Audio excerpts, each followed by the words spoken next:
Mitch from sportschatplaceandpickdogs.com. I got Steve Monahan, Rod, and Chris, the Puck Dogs, with us.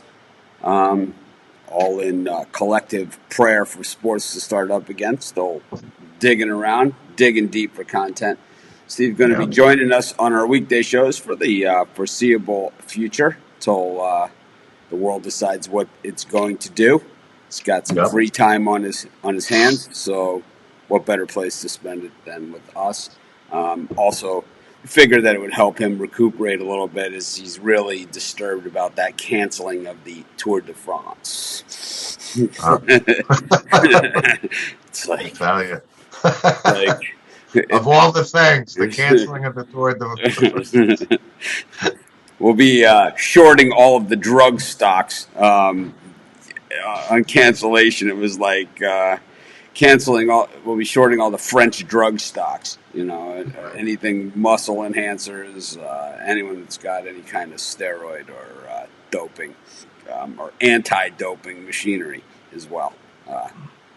Good time to go into the stock market and short those, as there's normally a run on it during the Tour de France.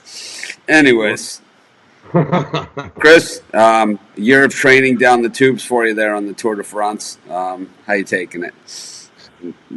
The amount of profanity-laced texts I sent last night to people in my inner circle, I was just like, this is bull. I spent how many hours down the bike training for this, and it's all gone up in smoke. I think if there's two events that have been canceled this year that I could care less about, one is the Tour de France, and the other one is the Olympics. Care less about either of those things. If they can hold them across the street, I wouldn't be there. I think the Olympics at least has tried to add events, but once they added professional athletes, kind of killed the whole thing. And of course, I don't know. Without Jim McKay, they were never the same. Anyways. It's we're here on Tuesday. It's Rob Manfred up again with some comments about baseball. Certainly not giving up yet, but not sounding as confident as he did a little while ago. But we're here. One of the topics that Rod has brought up a bunch of times for us to do was to go over the Unbreakable record. So we're going to do there's so many shows we could do on this. There's so many records that I think are unbreakable out there. But today we're just going to do kind of an overview of unbreakable records. And then what we'll do is we'll kind of go sport by sport. So we'll have some repeating and, these guys will say, like I said on the last show, even though we have a different audience for every show. That's why I never say anything like that. But we'll beat it out of them. And, so we'll have a show for each sport as well. But, I think when we see the records being set, whether it's an individual game record or whether it's a streak type record or just an overall wins record or losses record, I think generally there's a feeling that something is going on. I know nowadays, the public loves to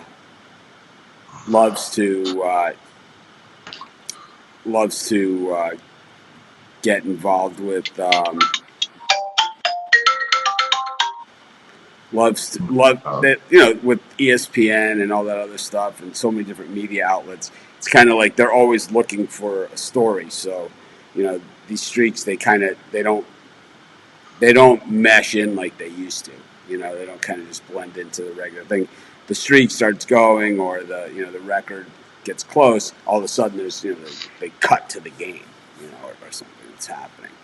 So, Steve, when you think of the unbreakable records, I know there's some monsters out there.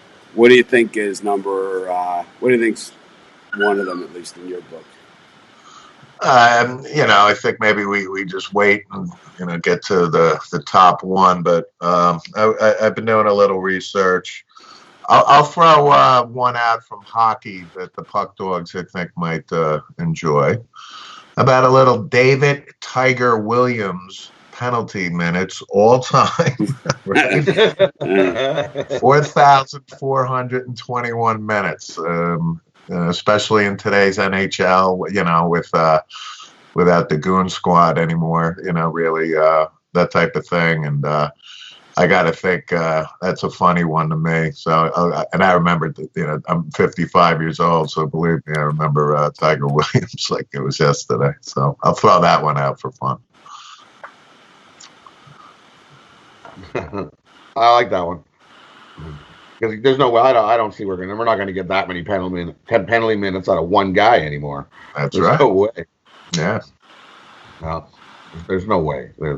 No chance. Well, because how he gets so many is because he get 5 for fighting, 2 minutes for instigating the fight, a 10-minute misconduct, and then you get a game misconduct. So you get like how many minutes? Just and he would do that 3 days a week. Oh yeah.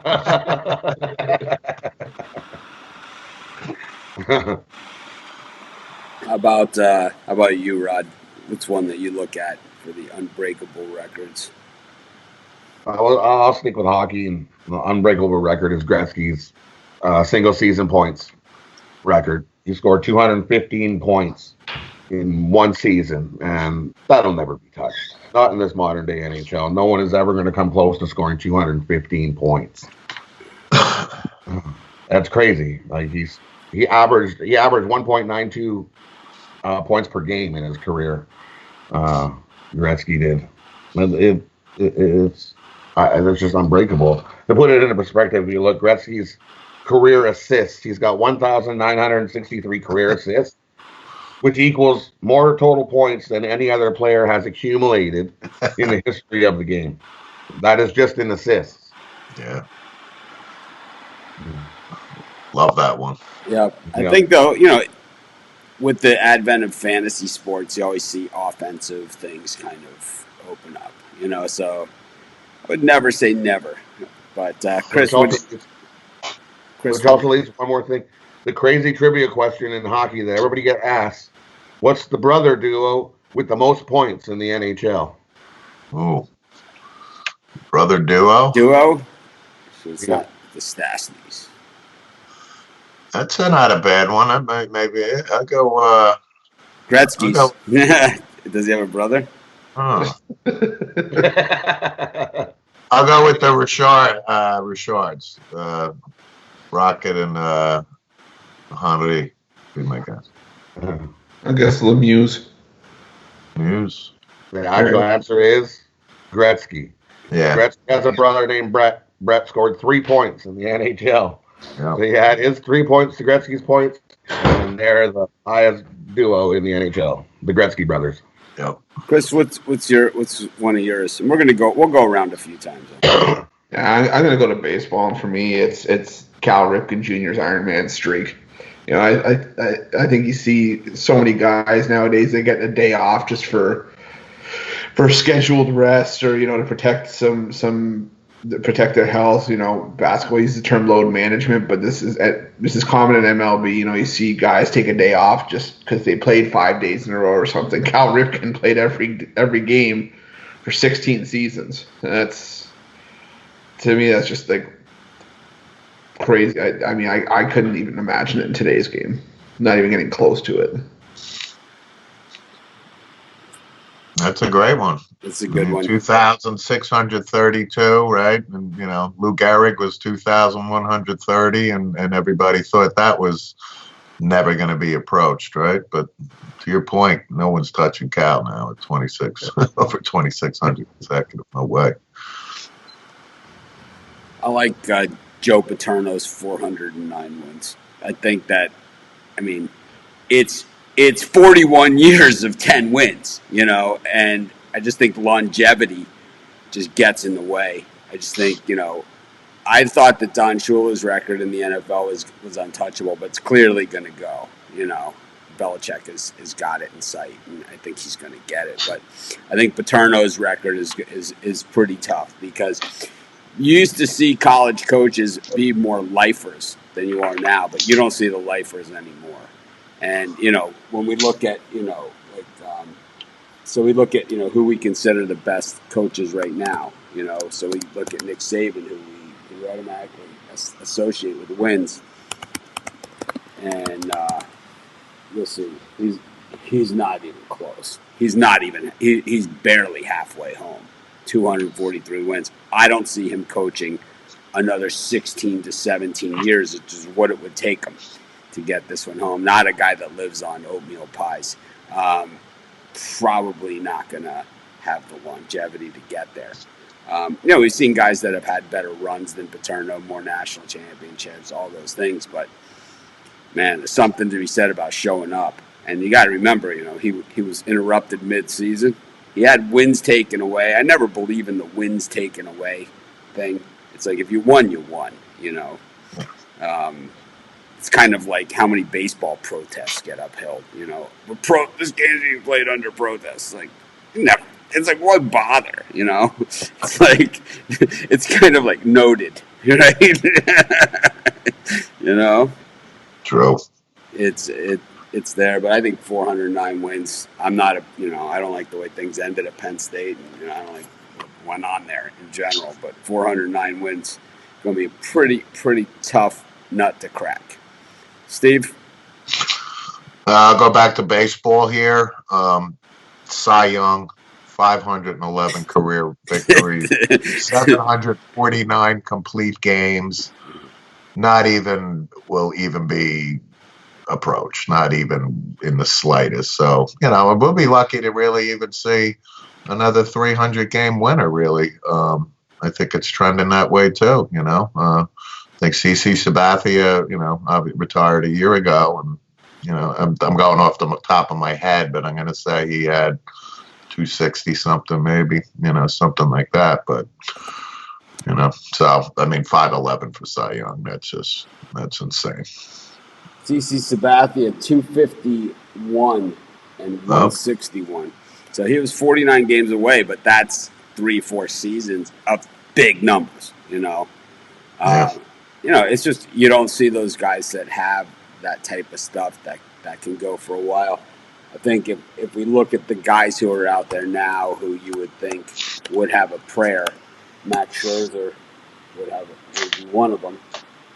And he has 170 career wins. So he's barely halfway home. What's Verlander got? Maybe one, I think, Mike. I think he's up in the 200 somewhere. 225. So he could hang on, but it's going to be close. He's going to need this season. That's for sure. I think. Oh, sure. He's going to need it. But he is he's 37, so he'd have to pitch into his mid 40s to get there. He's not going to do it. There's no way. No way. There's no way. He goes home to Kate Upton every night. For Christ's sakes, come on. That should up his win total to 240.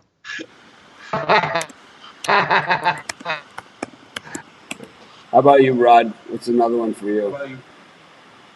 We'll stick with the baseball as we were just talking about this one. The guy who's second in most wins in baseball. Walter Johnson throws 110 career shutouts. I don't think anyone I don't see another pitcher who's going to pitch 110 shutout games in their career. Not the way that hitters are hitting the ball these days. None of them. I don't think you'll see another pitcher with 110 complete games. To pick the shutouts. It's a different game, and back then pitchers went on 4-man rotations or less. Dizzy Dean pitched every other day. Yeah. And Stratomatic, for me, he pitched every day. Oh yeah. I loved Stratomatic growing up, man. Me and my brothers have played that. God, so many nights. Chris, you're up. We'll stick with baseball, and I'll stick in Canada. I like Eric Gagne's his 84 straight saves. There was no one that could hit that guy when he was on, and it was fun to watch because it was one of the first real memories I have from having an unbreakable record from watching baseball as a kid growing up, and it was just like I said, you just watch the guy come in, you're like, okay, well the other team's down, yeah, okay, it's over. You saw Gagne walk into the mound, you're like, yeah, okay, never mind, I'm done. 4 20-game winners on one pitching staff. It's been done twice, but I don't think it will ever get done again. The only chance of 4 20-game winners on one staff is if they go to the bullpen games across the board, and they kind of somehow 4 guys all end up in that spot and the team wins 80 plus. It's like it would take an ungodly set of circumstances to get it done, But 4 20-game winners, the Orioles did it in 71, the White Sox did it in 1920. It will never be done again, at least not in today's modern baseball. I hate the 5-man rotation.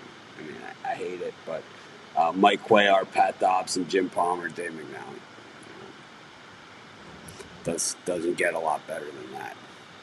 That's right. Steve, you're up. Again, baseball is probably got the most of any sport, I would say. I'll throw tip my hat to one Nolan Ryan, his 7 career no-hitters. No way anybody approaches that. That's just, that's longevity, and also he's got over 5,000 strikeouts. From top of my head, I don't think anybody's going to approach Nolan Ryan's, numbers. I'll throw that one out there. Rod? Here's one. We'll go with horse racing. Secretariat's 31 length win at the Belmont in 1973. I don't think we can ever. Horses are too closer to that. I've never even 31 length win. He went off at 1 to 10 too, so you definitely weren't making a lot of money off of that horse if you were betting him. 31 length win. Chris, I remember that race. That's how old I am. Chris? I wasn't even a thought at that point. I think for me, it's the Boston Celtics and their 8 straight championships. I mean, the argument could be made that if maybe Michael Jordan didn't play baseball for 2 years, you could have seen the Bulls reach that. But the fact is that he left, and since the Celtics had their last championship of those 8, no teams won more than 3 straight. And I think nowadays with these quote unquote super teams that are always being built every couple years, and the parity that's starting to come out in the NBA, I don't think you're going to see a team reach more than 3 or 4 for a very long time, 3 or 4 straight. Wow, we saw the Patriots have a crack at that. The Patriots certainly have been the closest to that, even though they didn't have any 3-peats and no back-to-backs, right?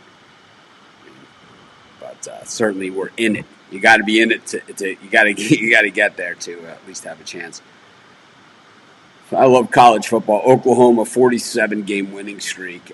I'm a Miami fan through and through, and we've had 2 cracks at this thing. No one else has even had a whiff of this one, in a long time. When you look at the list of the longest college football winning streaks, most of them are like from the 1920s or before.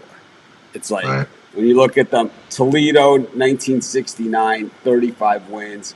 Yale in 1887 and 89 with 37 wins. Washington in 1908 to 1914 with 40 wins. And then Oklahoma, 1953 to 57, 47 wins. I will asterisk this one and say it's pre-black players, which is a big deal. It's a huge deal because it integrates the game. It also makes it a lot deeper talent pool. It's like saying, I don't know. It's like, but that is before that era. It's also before scholarship limitations. So, you used to be able to have as many guys on the roster as you want, like those great Notre Dame teams, the Newt Rockne teams. They had like 150 players on their team. Everybody else had 12. So, to be said, but like I said, I'm a Miami fan, and we've had 2 cracks at this one. And both times it was like, this was the one that we always wanted. All the records that the Miami teams broke, and I'm going to go into more of them as we go on. This was the one we always wanted, and this was the one that always got away from us. And both times when the streaks ended, they were weird endings to games that, that Canes could have easily won. They in the Ohio State game ended one of them, where the game was over. They called pass interference. They had on the scoreboard, congratulations, national team. The coach was shaking hands at midfield, and they called the players off the field because a guy threw a penalty flag 15 minutes after the game was over for a penalty that never happened, which made it even worse. Then the other one, I believe, the other streak ended. The other win streak ended, I believe, was the Teddy Bruschi Rusty Medeiros game in the torrential downpour in the Orange Bowl. I believe it was that one that ended that one. I'm not sure. Actually, I think Miami won that game. So I don't remember when the first streak ended, the 31 game winning streak, but it was a monster as well. I mean, when you start putting together streaks that are over a series of years. Oh, no. That game ended, the 31 ended with the Alabama game. What was his name? The guy played for the Cowboys, the defensive back, where he stripped the ball from Lamar Thomas.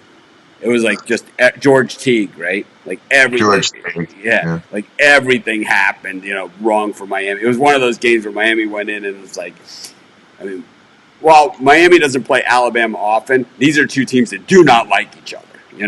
It's like Miami has rubbed it in Alabama's face when they've had their chance, and Alabama has rubbed it in Miami's face. It's like they never well, for the sake of sportsmanship, we're not going to score another 6 touchdowns on you. It's like Miami ran it up on Alabama, and in the sugar, and Alabama never really has forgotten that. But and they beat us in that one. But that was the end of that streak. That was Dennis Erickson. And I'll tell you, Miami was a huge favorite in that game. And it was, so. But to me, that 47 games, Bud Wilkinson's Oklahoma teams, that's going to be a tough one. And you see these teams, and it's like you see them go undefeated and whatever. But it's like I say every year, at the midway through the season, everyone's like, oh, there's going to be like 8 undefeated teams. It's rare that there's one. It's rare that there's 2. It's next to never where there's 2. And now with the playoff, the 2 are going to face off. So LSU right now probably has the nation's longest winning streak, but my guess is they're probably in trouble. With that schedule they have next year. Steve? Yeah, I mean that's a good one. I'll switch gears here. Let's go with a little golf. I'll say there's 2 actually I'm going to give. Tiger Woods winning the 1997 Masters, a major tournament by 12 strokes. I think that's pretty safe. But Byron Nelson actually won 11 consecutive golf tournaments. Tiger Woods made a run at that one too, and he didn't get there. But that's another one where it's like, no chance. No. There's no chance. The players are too good. The players are too good, and the equipment is also too good. It's too tight. The players are too close. You get a couple shots here and there. It's just it comes down to a couple putts, and these days is really what it comes down to. The greens were different back then. The grass was different. It's like I'll tell you, even the guys that I play with here, it's like we play on different courses. It's like different people play well on different courses. It's just the courses are so different. It's like I think courses are longer now too, aren't they? Within 5 miles of my house, you could play on 4 different types of grass. It's like it's. I'll tell you, like you see that Riviera tournament, they talk about the Kikuyu grass. It's like you never really, you don't really see that too often, but we have it here in Pukalani, and I'll tell you what, it's gruesome. It's like you don't want to be not on the fairway, man. It is like just grips the ball. It's like if someone has the ball in their hands. It's like you hit a 5-iron, it goes about 115 yards. It's like not easy. Yeah, I would say Byron Nelson's record is pretty safe. Rod? Here's one I think that this hockey break is gonna put an and ranting of Ovechkin figuring he's going to catch Gretzky's goals. The most goals by an NHL player, 894. I don't see Ovechkin catching this.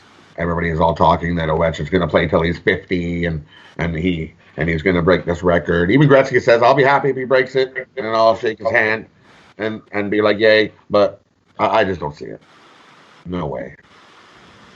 I think he's got a shot, and I hate to say it because Gretzky to me is, one of my all-time idols. I think he's got a shot, and I do, and I hate to say it, but right, I think he does. Some comments here about Barry Sanders' 14 consecutive 100-yard rushing games. Definitely up there. Yeah, I had that on the list. They just don't run the ball as much, these days. But I think that that's something. It all goes. It's offenses and defense are cyclical in the NFL, and you see these things. They come and go. And I could see it. I could see a day where rushing the football comes back.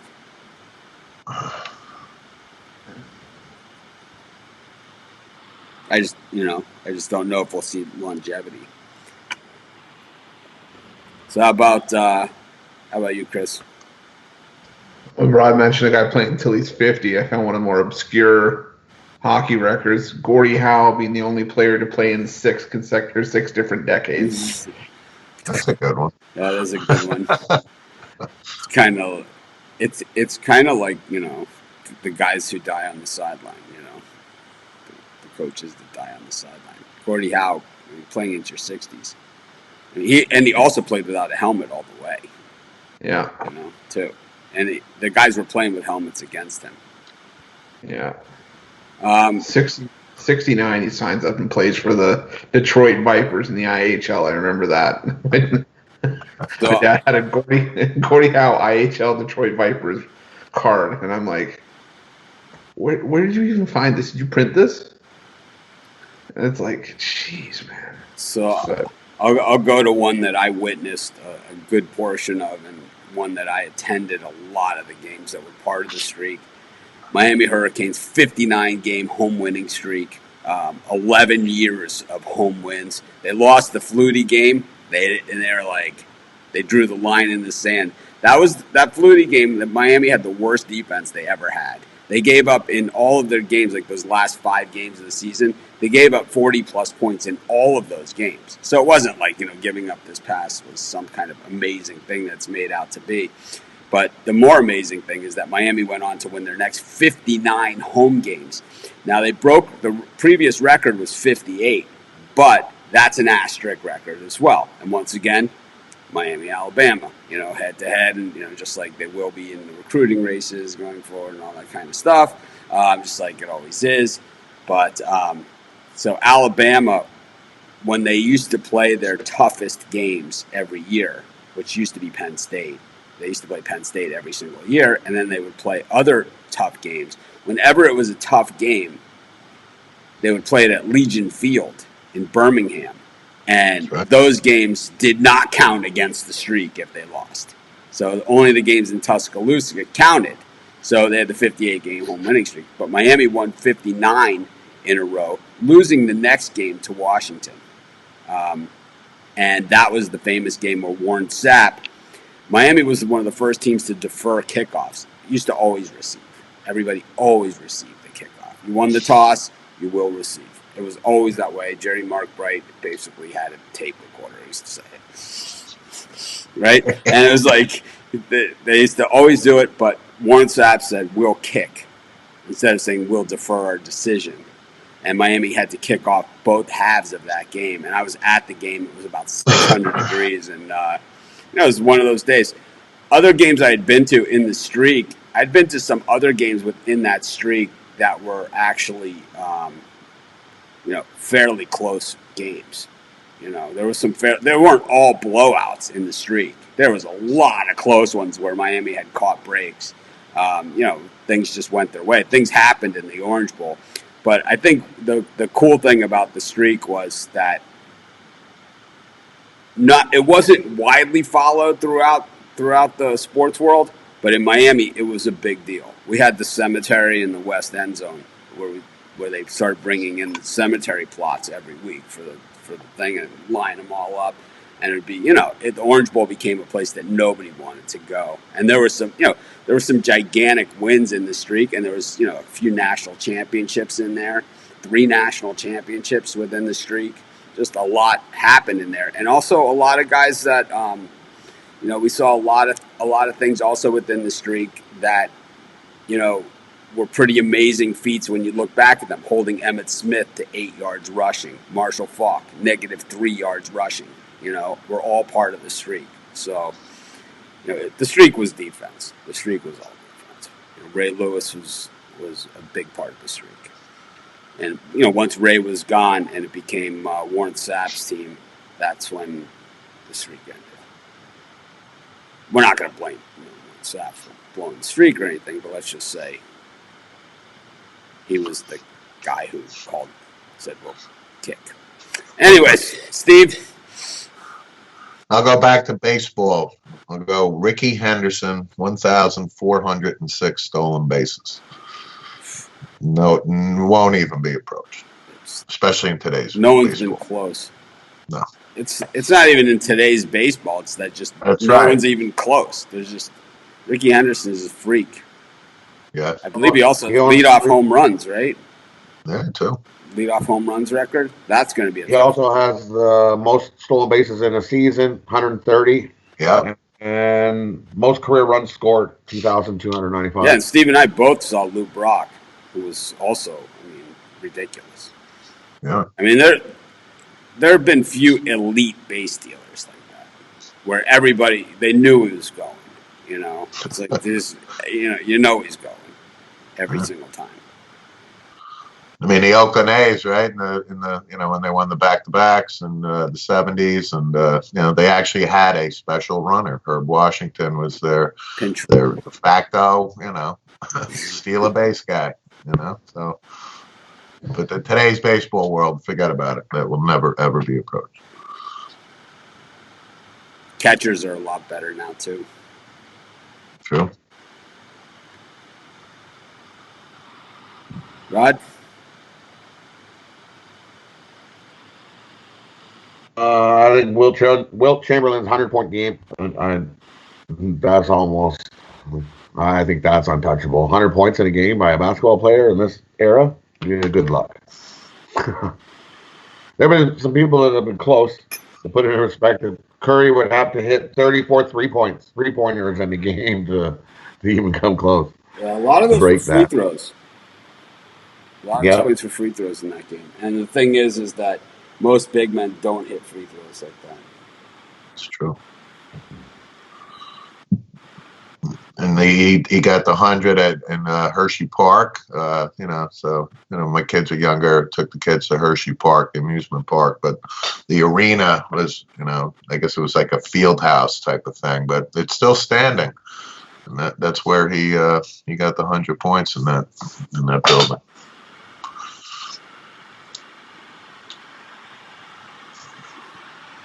Chris? Yeah, another one that kind of stands out is Bobby Orr's plus 124 rating in 1970-71. Like, you look now, we mentioned Wayne Gretzky earlier, his only triple-digit plus-minus season was plus 100. He's regarded as the greatest to ever step on the ice. These days, elite level, plus 40, maybe plus 50 if you're having a really good year. But, 37 goals, 102 assists, plus 124. Yeah, that's not getting touched anytime soon. So what do you guys think are like the rental records? Like the one where, it's going to just be broken over and over and over again. Like touchdown passes in a season, touchdown passes in a career. I think these are records, as the rule changes. These were records that stood for a long time at one point, and now they just seem to, go. It's just, it just seems that, not all records are created equal. It's how some of these records are unbreakable, like because of just the way the game has changed. I think some of these records are more breakable because of the way that it's changed. Like when Dan Marino broke Dan Fouts' record for most touchdown passes in the season when he threw for 48 touchdowns. Fouts' record was 36. He beat it by 12. Now it's like, they're in the 60s. And that's just how much of a difference that the game has changed over the years. I think Eric Dickerson, over 2,000 with 20-something hundred, this season. It's going to be a tough one, because it's more than 100 and 125 yards a game. I think the 1,000-yard rushing seasons is the same thing. Now that we're going to a 17-game season, an 18-game season is probably right around the corner. 1,000 yards isn't what it was when Jim Brown rushed for 1,000, in an 11-game season. Now you're talking almost twice as many games. You're putting them in the same category. So I think that these are. I think we got a good list together. We got a good start, and I think what we'll do is we'll revisit these sport by sport and kind of take a deeper dig into it. There's a lot of ones out there. I think we hit on a lot of the really good ones, and sometimes you don't know it. That's why you go to a baseball game, you never know what the hell's going to happen. It's like why we love sports. I think some of these others, I think it will be interesting to see, like the Ovechkin, Gretzky, just how much, if they do it, what it will do for the game. It's kind of like the McGuire and when McGuire and Sammy Sosa went after Maris's record, right? It was kind of like, now it's like they're both roided, right? And it's like, so now and same with Barry. Yeah, when Barry, I remember when Hank Aaron broke Babe Ruth's record, Babe Ruth's family was mad. They were pissed, They were pissed about it. Same record as Lance Armstrong. As you talked at the top of the show, the Tour de France getting canceled. Lance Armstrong has, what did he win, 7 consecutive Tour de France's? That was a record, but they all got null and voided when he got stripped of his titles. I know, because Chris had those. Had them. Had it. I was right behind him. I was driving the car, but that's still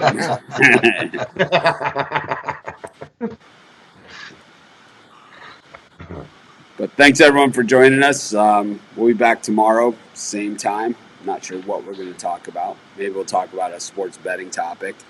But look for a new and improved show out of us in the very, very near future. I've got a bunch of stuff on the way. I'm using this time to do a lot of stuff with the websites. Got a lot of stuff going on with the premium area, as well as, like I said, with this show. We're going to fix first. We're going to fix my set and the general show, and then we're going to fix everybody else's set as well as we go along. So everyone's got a lighting problem. Me the most. Steve's got the lighting problem. Rod's got the connection problem. Chris has just got a problem. Anyway, speaking of sim picks, I think Rod's still unbeatable. He's got the unbreakable streak of sim picks going. How did I do on Sunday's picks? Let's see. Which games were those? I had the Dolphins plus 7.5. Dolphins won outright. I had the Eagles. The Eagles lost by 5. 49ers. They won by 18. And the NFC. The NFC I was having network issues with. I'll see if I can grab the score. Last I seen, the NFC whooped them.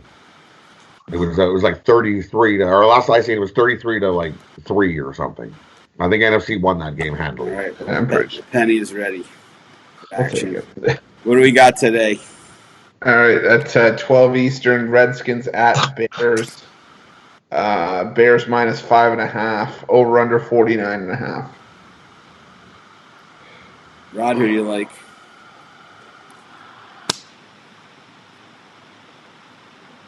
Yikes! I got the Bears. Oh, Bears. Yeah, I think you got it. I think everybody is gonna jump on the Bears. Give me the Redskins plus the 5.5. I'll take the Bears too. 3 o'clock Eastern, Jacksonville Jaguars at the Tennessee Titans. Titans -7, over under 51. I'll take the Jags plus the 7.5. These teams just played and the Jags beat them. Yeah, I'm gonna take a shot Jags money line here. I like the Titans. I'll go Jags as well. I'll walk alone on the Titans. 7 Eastern, Texans at Chiefs. Chiefs -3, over under 60. I like Houston plus the 3 here. I'll take the Chiefs -3. I'll go Chiefs -3 as well. Chiefs for me. Chris? And last one at 10 Eastern, Seahawks at Broncos. Seattle -7, over under 54.5. Is Flacco quarterbacking for Denver?